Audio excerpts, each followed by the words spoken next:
Hey everybody, welcome to episode 2 of Talk to Giant Ballistics. So in the last episode, I asked y'all to comment below what y'all want to see in the next video. Unfortunately, I did not have my comments turned on in that video. That is my bad. I'm still learning how to do all this. I talked to a couple of people that I personally know that are subscribers, and they decided that they wanted to see shotguns, specifically kind of a unique item today. What we've got today is a Remington 870 Express chambered in 28 gauge. So these are a little bit hard to come by. A lot of guys that collect these shotguns, this is the hardest one they have to find. This is actually my mother's, so thanks to her for allowing me to use it in this video today. We're loaded up today with Winchester AA target shells. These fire off at about 1,200 feet per second, and they're number 6 shot. Pretty good little rounds, great for just out shooting clays, which is what we're going to be playing with today, but also good for close range bird hunting. So without further ado, let's have a little bit of fun, shall we? We're going to start off by showing y'all about what the shot pattern looks like at about 30 yards, or about 30 feet. For that, we've got on my backstop behind me here, it's just a sheet of blank newspaper. So we're going to shoot it from a little bit further back.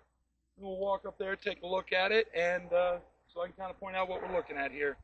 Then after that, we're going to shoot some clays and see if we can have a little bit of fun. All right? Here we go. In 3, 2, 1.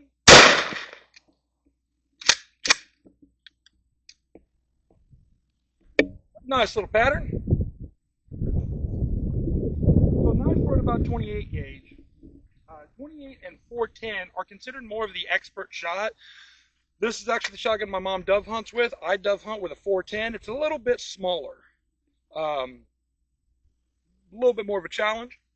The reason it's such a higher end shell to use for hunting is because if you did this with 12 gauge, you see a lot of shot out here, out in this area, what have you. With 28, it took the center out of our target completely, and I mean you can just about cover the entire shell with my hand. So that's devastating at close range, pretty darn good at long range, but it's not as fast as some of the bigger rounds. And the reason behind that, if we look again, that's about the length of a 12 gauge shell. They're not able to pack as much powder into this little round. But if you're a good enough shot, it doesn't really matter now, does it? Go ahead and throw this one down in here since we've only got 2. So we're going to back up a little bit, and we're going to see if we can knock a couple clays out of the sky.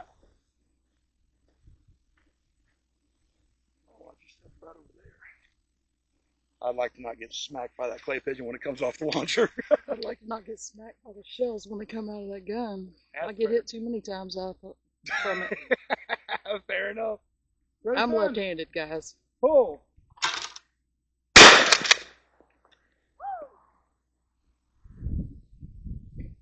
I'm a little bummed out I didn't get a follow-up shot on that. So, I like to, whenever I'm out shooting clays, this comes from when I was a kid. My dad and I would go out to the range every Saturday. We were shooting our own hand-loaded shells. My God, did we spend a lot of time reloading those shotgun shells. We go out to the range on Saturdays and burn between 500 and 1,000 shells easily. Got to the point that all of us were stagum good that we would hit the first shot, nail the pigeon. Go ahead, take a follow-up shot, and just shoot the biggest piece. So that had a little bit of extra level of difficulty. And it was a lot of fun. Me and my dad, we used to have little competitions here and there. I wish I could have him out here with us today, show y'all a little bit of his shooting skills, but unfortunately we lost him last year. But I mean, overall, it's a heck of a round. Swipe the X. Thank you. It's a heck of a round, heck of a gun. Like I said, it's kind of a unique piece. This gun's seen a lot of fields, everywhere from way up in Ohio, out in the D10 and up at Elkhorn. Give them a little bit of a shout out if y'all are ever in the Ohio area and you want to get you some good pheasant hunting in. Call up Elkhorn. They are amazing, and it's seen fields all the way south as Texas. Uh, Heck of a gun, very smooth shooting. This thing has practically no recoil. I mean,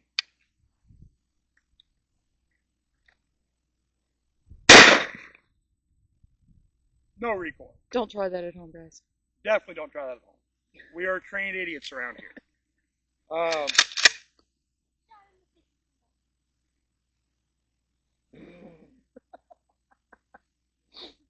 I think next I just want to see what it's going to do to some steel. So I'm only going to take a couple of shots. I've got right over here. I have a dueling tree I use for practicing with my pistols and have a little bit of a competition with my mom or my wife or buddy of ours, and that's a heck of a tough tree. I don't remember what brand it is, but that thing has been shot from everything from 22 long rifle all the way up to 50 Beowulf, and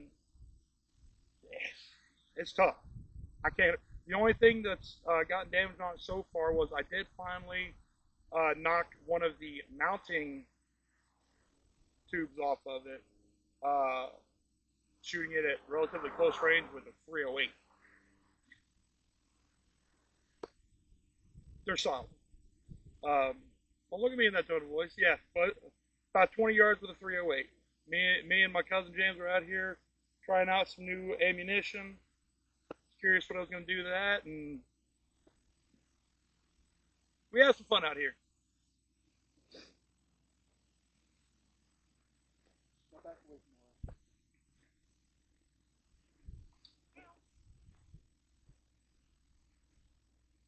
So I'm going to shoot right between the top two, see if I can knock both of them down in one shot.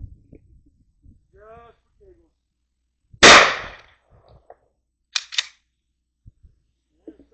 giggles.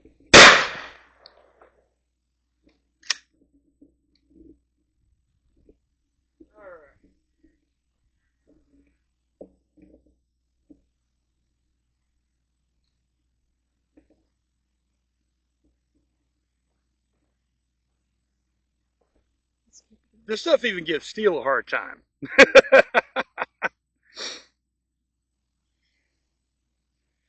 Like I said, heck of a round, heck of a gun. Me personally, I love this thing. This has been my mom's preferred hunting gun for, what, 20 years now? 15?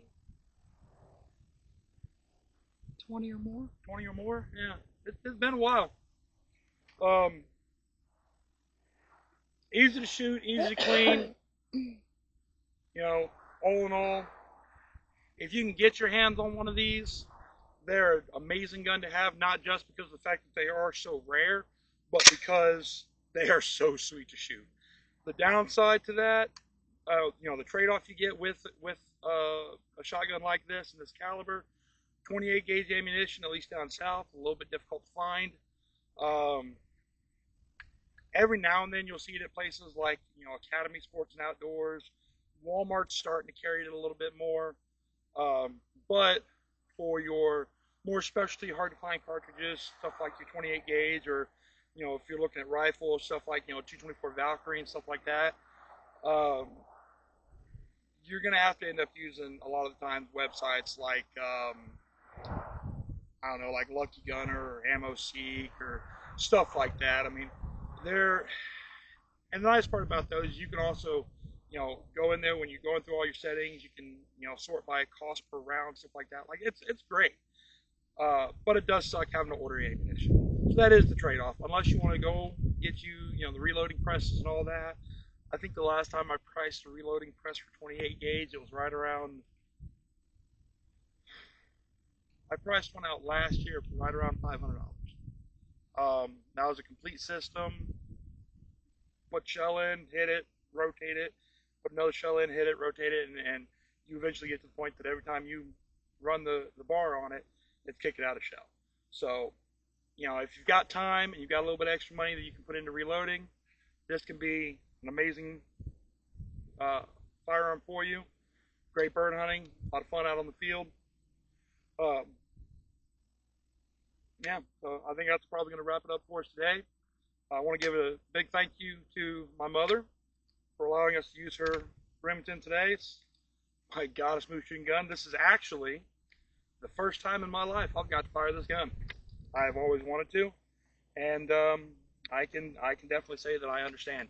I understand the hype. Um, Also, I do want to point out that all of the brands or businesses that I mentioned in the video today, from Walmart Academy, Lucky Gunner, all of them, not affiliated with any of them. These are just brands that I use organically. Um, Companies that I use organically, they don't pay me anything to mention them. Shoot, Walmart couldn't pay me enough. um, my son was out here helping us today. Great kid. He's not in the footage. Me and my wife have an understanding there. He'll probably never be in a video, but he does help out a lot. I highly advise if this is your first time seeing any of my videos, go back, watch episode 1 where we go over gun safety, go over all the basic gun rules. Um, Making sure you know what you're doing. Drastically less chance of having a negligent discharge, accidental discharge, hurting yourself or somebody else. At the end of the day, guns are awesome, and we want to be able to enjoy them as much as we can. So, put in the comments below what y'all want to see in the next video. I've got everything from 410 all the way up through 12 and 16 gauge shotguns. I've got a lot of different calibers, rifle and pistol. Just about anything you can think of that you want to see, I can make it happen. If I don't have it myself, I probably know somebody that does. No BMG, no 338. I do know where I can get my hands on one, but out here at Fallen Leaf Acres, we are not blowing our backstops apart because we want to shoot artillery out here. But I do have 50 Beowulf. It's still a 50 cal, just a lot smaller, and I've got another 50 cal that I'm definitely going to be doing a video in the near future on, just because it's a fun gun to shoot and it's hilarious. My oldest adopted son, he's in the Army. I had him out here a while back shooting it, and it's a black powder rifle, and I'll probably, if I can find the footage, I'll probably put it on my YouTube channel just because it's funny, because he gets it loaded up and hear ye, and shoots it, and he love him to death. He's an idiot, just like the rest of them. So, thank y'all for tuning in. I really appreciate it. I really hope to see y'all in the next video. Can't wait to see what y'all come up with for us to do, take out next time. And until I see y'all again, y'all be safe out there. Be safe on the range. Have a good day.